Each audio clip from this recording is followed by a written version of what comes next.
আমি বিধানসভা নির্বাচনের সময় বলেছিলাম সিপিএম থার্ড পার্টি হবে, এবং এটা আপনারা প্রমাণ পেয়েছেন, সিপিএম থার্ড পার্টি।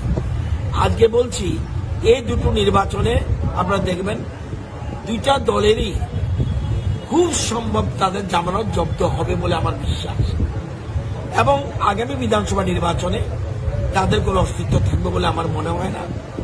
এবং এই যে দেখছেন বর্তমানে জিতেন চৌধুরী বিরোধী দলনেতা, আপনি দেখবেন এই নির্বাচনের পরে বিরোধী দলনেতার পদও থাকবে না, কারণ এবং কংগ্রেসের যে কজন বিধায়ক আছে এরও দলে থাকবে কিনা আমার সন্দেহ। টোটাল সিচুয়েশন সারা দেশের একরকম।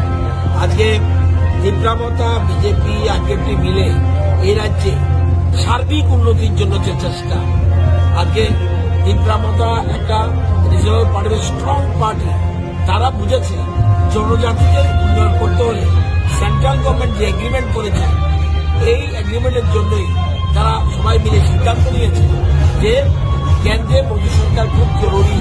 এই জন্য আজকে আমরা সবাই ঐক্যবদ্ধভাবে সবাই বলছে বাম কংগ্রেস ছাড়ো, মোদী মোদী বলো। সবাই বলছে বাম কংগ্রেস ছাড়ো, মোদী মোদী বলো, এটা মূল কথা। সুতরাং আমাদের নীতিটা কি?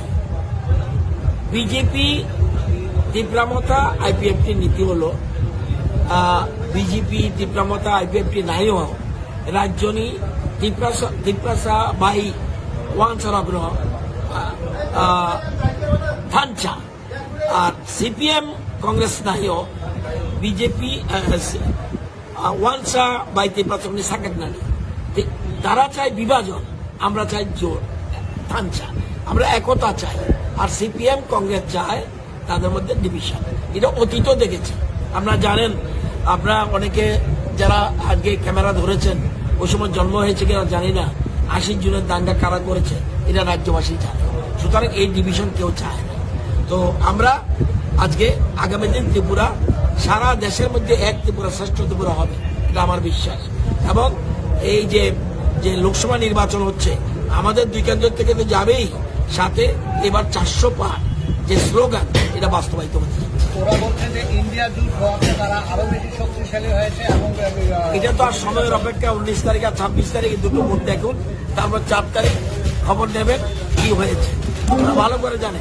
আজকে দেখেছেন সিমনা, বামটিয়া, মোহনপুর মিলে এরা 25টা আগরতলা থেকে 3-4 জন করে মারুতির গাড়ি করে ঘুরছে।